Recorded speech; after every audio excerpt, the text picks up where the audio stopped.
The Magic the Gathering Final Fantasy crossover set is here, and with it comes a whole host of new creatures that can be your Pauper Commander. In Pauper Commander, you have a deck of 99 common cards and 1 uncommon creature as your commander. There is no need for that creature to be legendary, however, this set has a lot of legendary creatures compared to most, so yes, a lot of legendary creatures are ending up on this list. It is always worth pointing out that with any new set, because of the restrictions of Pauper Commander, where you can only use commons in your deck, and you can only use cards of the color identity of your commander, that some cards that look very strong will not function, and so can't make the cut for this series. The standout example of this would be Garnet, Princess of Alexandria, a 2-mana 2/2 lifelinker that says that you may remove lore counters from sagas you control when she attacks, and then she gets a bonus based on how many sagas you removed a lore counter from. This is a really cool and interesting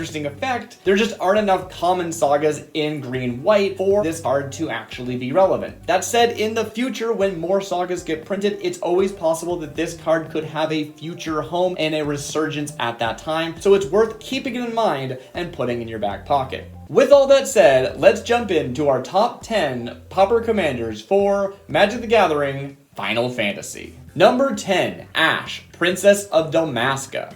Ashe is a 3-mana 3/2 white human rebel noble with whenever Ashe attacks, look at the top 5 cards of your library. You may reveal an artifact card from among them and put it into your hand. Put the rest on the bottom of your library in a random order. In a dedicated artifact deck, this is a lot of card advantage and card selection. If you're commonly hitting multiple artifacts with this, you get to choose the best one. And even if you're not, you're drawing a consistent card every combat step. However, she does need to attack and potentially risk herself. The benefits of being in white and being an artifact deck is that you probably will be able to get some protection down either from spells or from equipment to protect Ashe and make sure she can make these favorable attacks consistently. There are not very many other cards in white especially that can consistently draw you cards or consistently draw you artifacts specifically, and so I think that she actually has a lot of potential. The other card I was considering for something similar from the set is Delivery Moogle, which is a 4-mana card that on ETB finds you any 2 or less cost artifacts from your deck. I think there's a lot of potential there as well, but it does come down a turn later, and you don't get the benefit of doing it repeatedly every turn. However, you do get it on ETB with the Delivery Moogle, whereas Ashe needs to actually get attacking. So until you give her some haste, or until she's sat on the board, she is a little bit slow. Number 9, Garland, Knight of Cornelia. Garland is a transforming card that flips into Chaos the Endless. Garland is a 2-mana red and black 3/2 human knight. Whenever you cast a non-creature spell, surveil 1. They also have the activated ability of, for 7 mana, return this card from your graveyard to the battlefield transformed, activating only as a sorcery. Once transformed, they are a 5/5 with flying, and when they die, put them on the bottom of their owner's library. I do not think that flipping Garland is that interesting. Maybe you could use it to close out a game if a game goes long and it's grindy, but for the most part, you want to be using the front side as much as you can. Being able to surveil every time you cast a non-creature spell is incredibly powerful. This lets you fix your draws for the future, and it lets you fill your graveyard. The two things you really always want to be doing, especially in a black-red deck that can take advantage of filling the graveyard consistently. It is not hard to build a deck that wants to be casting non-creature spells consistently to really benefit from this ability. Black does like to resurrect things from the graveyard, and so you might be expecting to have a lot of creatures, but red has a lot of flashback that can really give you an edge up with that element of the card. Number 8, Rydia, Summoner of Mist.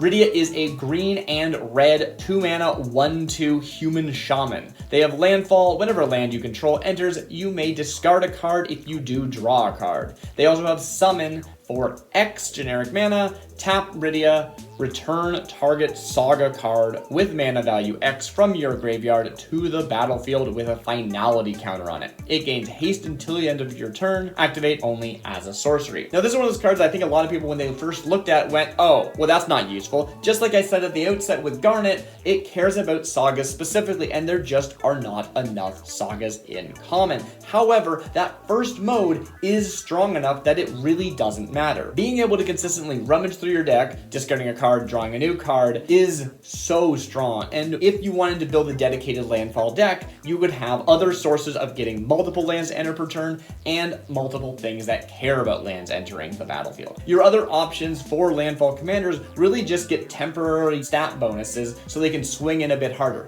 There was even a new card, Gladiolus, from this set that is a 6-mana card that would find you a land one time, and then future landfall lets you buff something by +2/+2, which is a powerful effect, but it's not super interesting because those stats go away at the end of turn. Being able to rummage through your deck and find the best cards you can is always very powerful, and you get some added benefit of being able to play with your graveyard. Just like with Garland, there are some red instant sources that are going to care about being in your graveyard, and green often cares about the graveyard a lot, even if it's not necessarily benefiting you from having things in your graveyard, lets you access those cards, so you can start treating your graveyard like a second hand, turning this rummage effect into something a lot closer to real card draw. Number 7, Shantotto, Tactician Magician.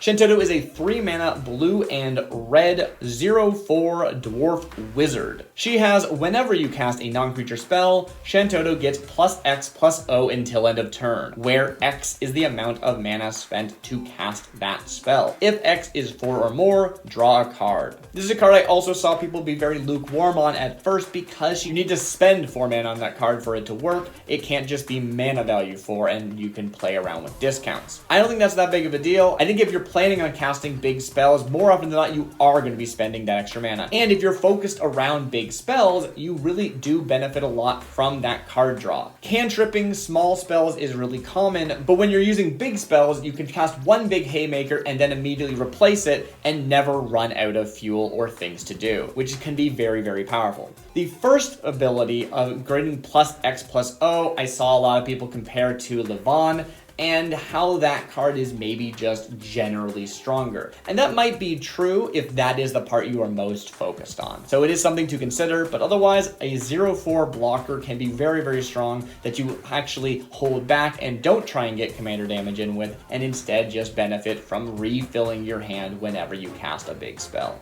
If you really want to get cheeky with it, there are cards that increase the cost of their own spells, and so even though their mana value might not be 4, you're actually going to still be able to get the benefit of spending 4 mana on a spell. Something like Whispers of the Muse is a 1-mana spell that can be bought back for 5 to just simply draw a card, but with Shantotto, draws you 2 and buys back itself. Not something I expect to really see a lot of, but it is something you can do that's pretty cute. Number 6, Judge Magister Gabranth. Judge Magister Gabranth is a 2-mana white and black 2/2 human advisor knight with menace. Whenever another creature or artifact you control dies, put a +1/+1 counter on Judge Magister Gabranth. Now, we often see black and black-white aristocrat commanders that care about your creatures dying to ping your opponent. And while that can be very good, and in fact, we've got a new one in this set of Albad Salvengers, there is something really interesting about instead growing this one creature. By pinging all of your opponents, you get 1 damage 1 time, whereas getting a counter on your commander will allow you to deal that damage repeatedly every turn you attack from that point onward. With Menace, they're a lot harder to block as well, and the fact that they're benefiting not just from creatures dying but artifacts gives this card a really interesting home that I think is very, very useful. Additionally, there are cards like Rite of Consumption that you could use to close out a game by sacrificing Judge Magister Gabranth once they've got enough counters and take out another opponent as a black fling effect. Number 5, Giott, King of the Dwarves. Giott is a 2-mana red and white 1/1 dwarf noble with double strike. Whenever Giott or another dwarf you control enters, and whenever an equipment you control enters, you may discard a card. If you do, draw a card. Just like Rydia, discarding a card to draw a card is very powerful just to give yourself card selection and make sure you are using the best ones you possibly can. What's cool about Giott is that they are a very interesting commander for a dwarf-centric deck. If you wanted to go dwarfs, there's not really a lot of other options for a commander, so that in itself is notable. However, this is probably more of an equipment commander, and while there are other equipment commanders, this guy coming built in with double strike is very, very good, and of course, being able to fix your cards, make sure that you have the best hand possible is really notable. Also, just the fact that they're a 2-mana card really helps them get down early, and once they start getting equipment attached to them, they're going to stick there and be able to start getting in some pretty powerful damage pretty early.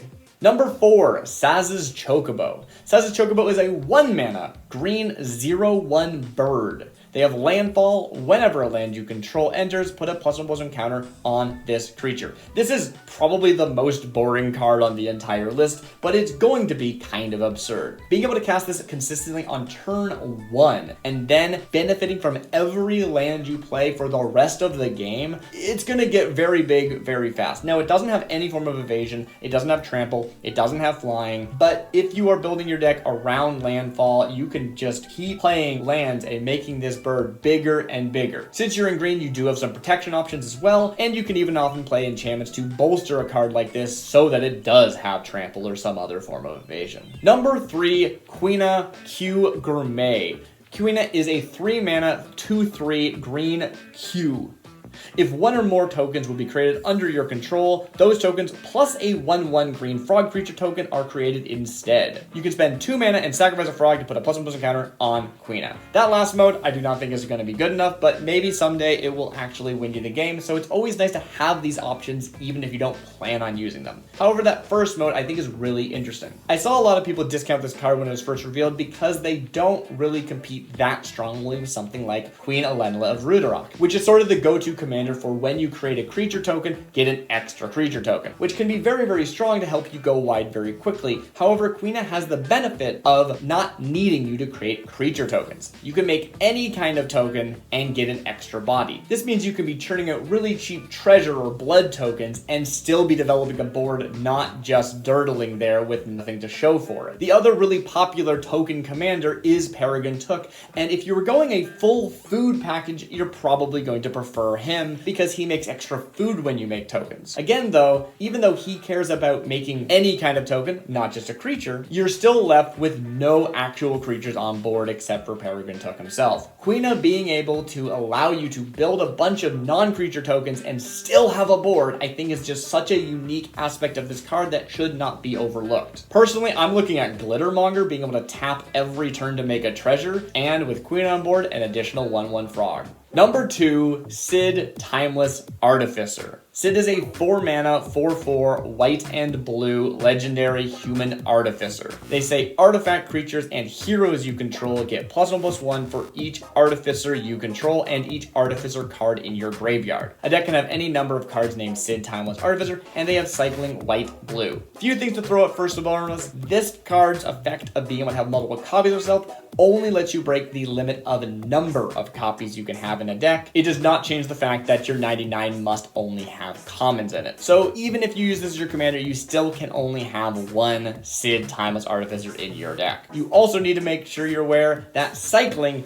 cannot be used from the command zone. Cycling lets you discard a card to draw a card, and if this is in your command zone, you cannot discard it. All that said, I think their first ability is just actually really strong. When I first saw this card, I was a little bit unsure how effective it would be because you have to split your cards between artifact creatures and artificers. But then I started thinking at a bare minimum, this means that your artifact creatures are getting +1/+1 because he is an artificer. As I started looking into if that was good enough, I realized that a lot of artificers actually make artifact creature tokens. I think you could make a full Sid Timeless Artificer deck that runs no artifact creatures outside of artifact creatures who are also artificers, because there's a few of those actually, and they're pretty good ones, and artificers that make artifact creature tokens. This allows you to be constantly making tokens that are bigger than they should be and increasing that artificer count. Now, if you're not increasing your artificer count and you're just using this as a 4-mana lord, generally 2 mana is the going rate for a lord, and you should be trying to stay within that realm. But if you're getting artificers and you're getting artifact creatures down, you should be having a great time. Finally, number 1,